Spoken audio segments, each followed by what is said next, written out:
Shalom. Selamat pagi sahabat Kristus. Sebelum kita berdoa, mari kita terlebih dahulu meluangkan waktu untuk mendengarkan firman Tuhan. Lalu kita akan berdoa bersama.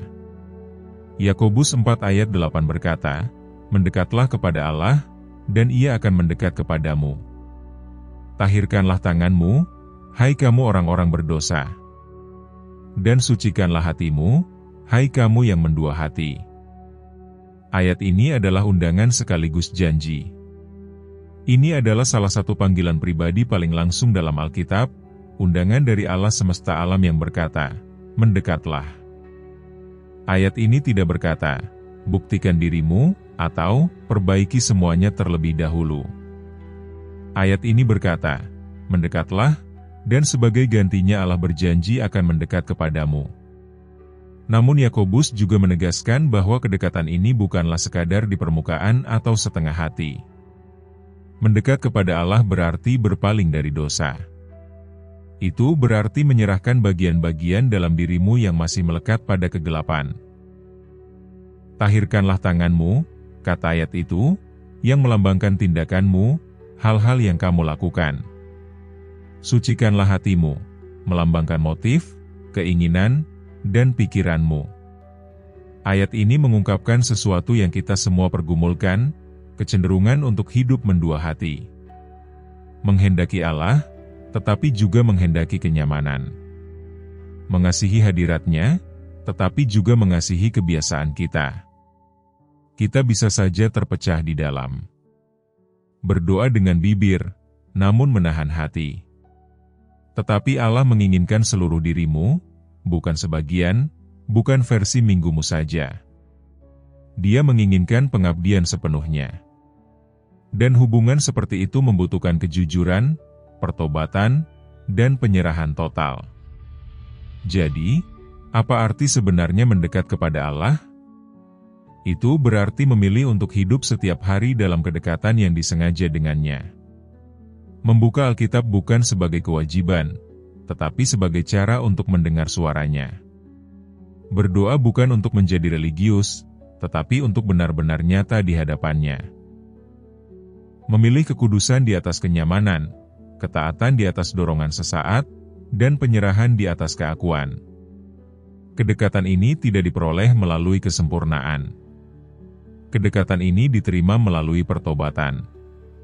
Ketika kamu datang kepadanya dengan hati yang rendah, ketika kamu mengaku dosa-dosamu, ketika kamu berkata, "Tuhan, aku menginginkan Engkau lebih daripada aku menginginkan dosa ini."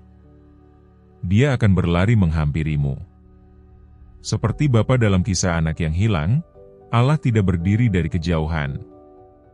Dia bergerak menghampirimu. Dia membungkusmu dengan belas kasihan. Dia memulihkanmu dengan kasih karunia. Kita melihat hati yang sama dalam diri Daud, seorang yang dalam kitab suci digambarkan sebagai berkenan di hati Allah. Daud tidak sempurna. Dia jatuh dalam cara yang serius. Namun yang membedakannya adalah responsnya terhadap dosanya sendiri. Dia tidak menyembunyikannya. Dia tidak membenarkannya. Dia membawanya ke terang dan meletakkannya di kaki Allah. Dalam Mazmur 139 ayat 23-24, Daud berdoa, "Selidikilah aku, ya Allah, dan kenalah hatiku, ujilah aku dan kenalah pikiran-pikiranku. Lihatlah apakah jalanku serong, dan tuntunlah aku di jalan yang kekal." Renungkan doa itu. Daud tidak sedang meminta berkat, tetapi meminta pemeriksaan. "Selidikilah aku, ya Allah. Lihat di balik permukaan.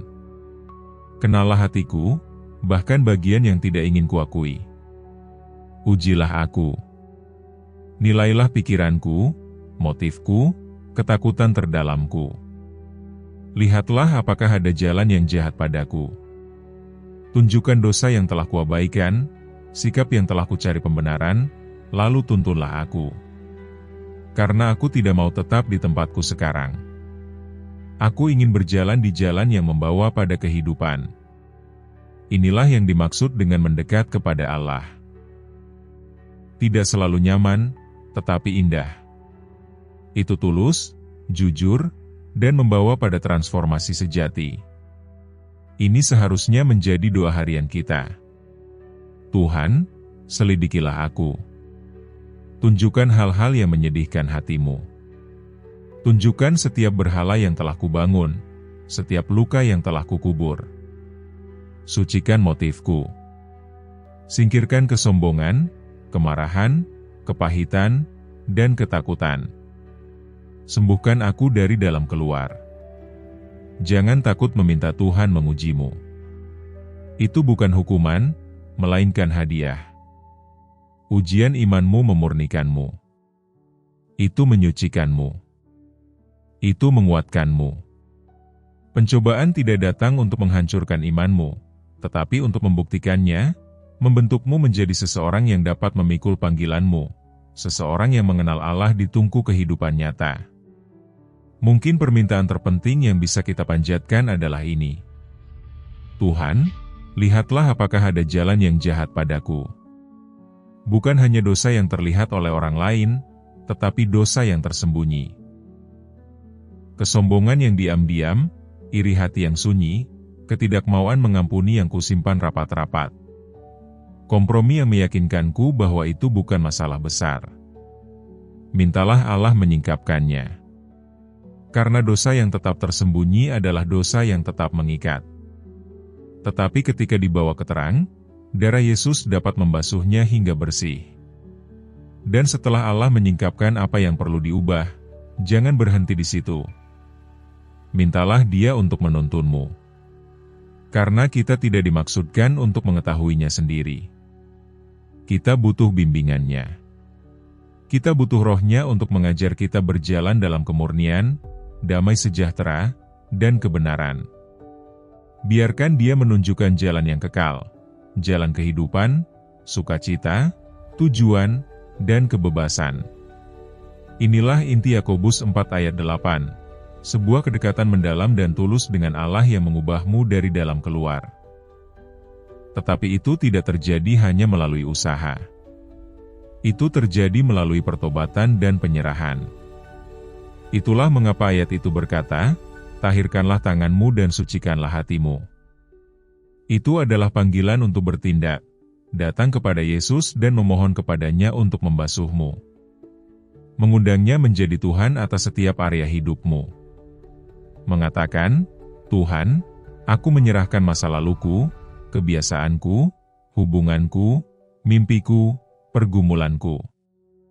Aku memberikan seluruh hatiku. Kamu tidak harus sempurna untuk mendekat kepada Allah. Tetapi kamu harus jujur. Kamu harus datang dengan rendah hati. Kamu harus berpaling dari dosa dan berjalan menuju terang-Nya. Hari ini, buatlah pilihan itu. Jangan puas dengan hubungan yang dangkal. Mendekatlah. Sujud di kaki-Nya. Berserulah seperti Daud, selidikilah aku, ya Allah. Biarkan Dia menuntunmu, mengubahmu, menyucikanmu. Biarkan Dia memulihkan sukacita keselamatanmu. Karena janji itu masih berlaku. Jika kamu mendekat kepada Allah, Dia akan mendekat kepadamu setiap saat. Sekarang, mari kita berdoa bersama. Tuhan Yesus yang kudus dan penuh kasih, Engkaulah juru selamat jiwaku. Pribadi yang mengasihiku melampaui pengertian. Pribadi yang telah memberikan segalanya agar aku dapat mendekat kepadamu. Hari ini, Tuhan, itulah seruan hatiku. Aku ingin mendekat kepadamu dalam penyerahan, karena firman-Mu di Yakobus 4 ayat 8 berkata, mendekatlah kepada Allah, dan Ia akan mendekat kepadamu. Betapa indah undangan ini, betapa agung janji-Nya. Engkau, Allah yang kudus dan sempurna, menginginkan kedekatan denganku. Sungguh luar biasa, Tuhan. Namun inilah inti Injil, Engkau terlebih dahulu datang dekat. Engkau terlebih dahulu mengasihi kami. Engkau membuka jalan melalui darah-Mu sehingga tidak ada lagi yang dapat memisahkan kami. Tuhan, aku meletakkan dosaku di hadapan-Mu. Ampuni aku, Tuhan, atas hal-hal yang telah kulakukan, pikiran-pikiran yang telah kupikirkan, dan tempat-tempat di mana aku memberi ruang bagi kompromi.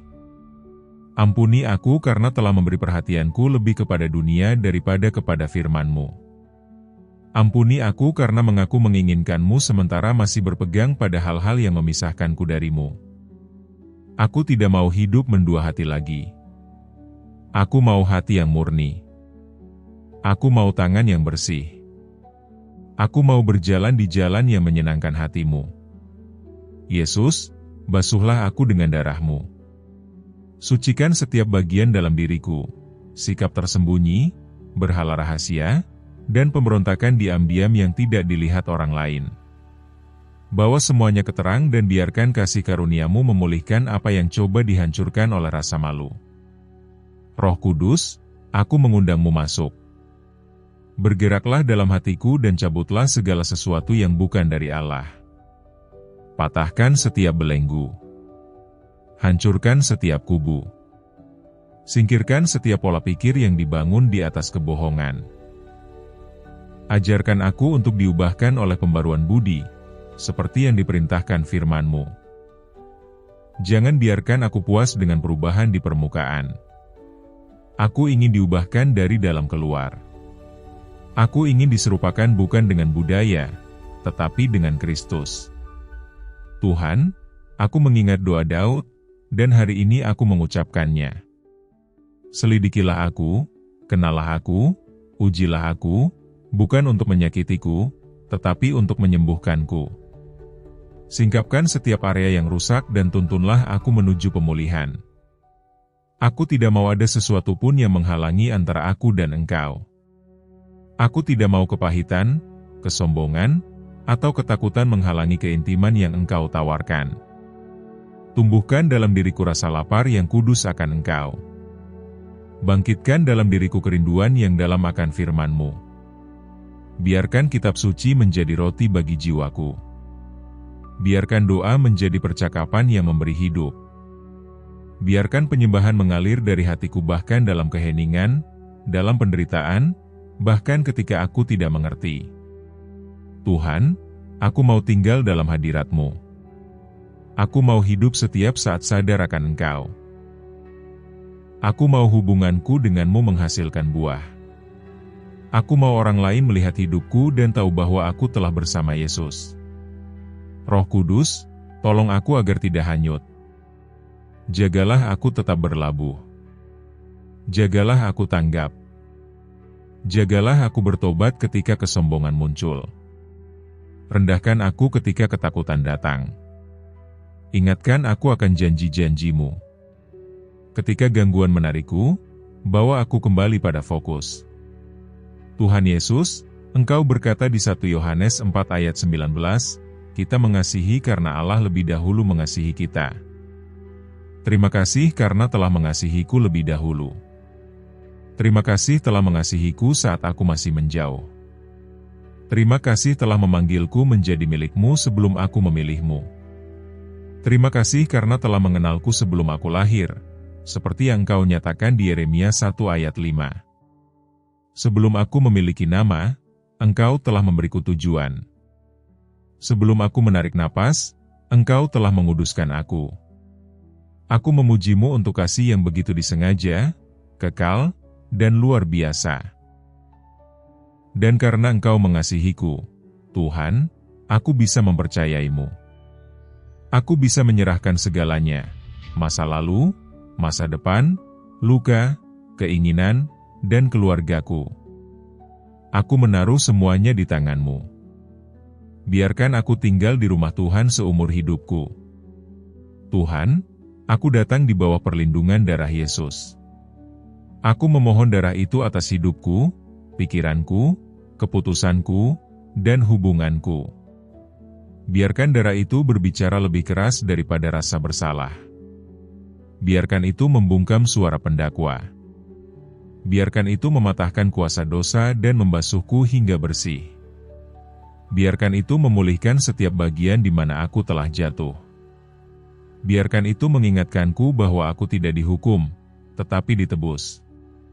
Tolong aku, Tuhan, agar tidak tersandung.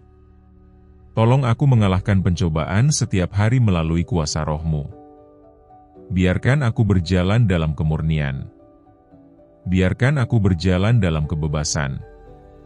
Biarkan aku berjalan dalam kemenangan. Dan ketika aku jatuh, Tuhan, biarkan aku jatuh ke dalam kasih karunia. Angkat aku. Ingatkan aku siapa aku, dan kembalikan aku ke jalan kebenaran. Engkau adalah Allah yang penuh belas kasihan. Engkau tidak marah dan jauh, tetapi Engkau baik hati. Engkau dekat dengan yang remuk hati, dan aku aman di dalam-Mu. Jiwaku menemukan istirahat di dalam-Mu. Hari ini aku memilih untuk mendekat dalam setiap bagian dari diriku, dan aku menerima kedekatan-Mu. Aku menerima damai sejahtera-Mu. Aku menerima penyucian-Mu dan sukacita-Mu. Dimuliakanlah Engkau, Raja Yesus. Biarlah nama-Mu dipuji selama-lamanya. Dalam nama-Mu yang agung dan berharga aku berdoa. Amin. Jika doa ini menyentuh hatimu, ketik amin sebagai tanda iman. Aku berdoa agar setiap berkat dalam doa ini sekarang menjadi bagian-Mu dalam nama Yesus. Dan jika kamu membutuhkan doa khusus, silakan tulis di komentar. Kami akan merasa terhormat untuk mendoakanmu. Kiranya kasih karunia dan damai sejahtera Tuhan kita Yesus Kristus menyertai-Mu selalu.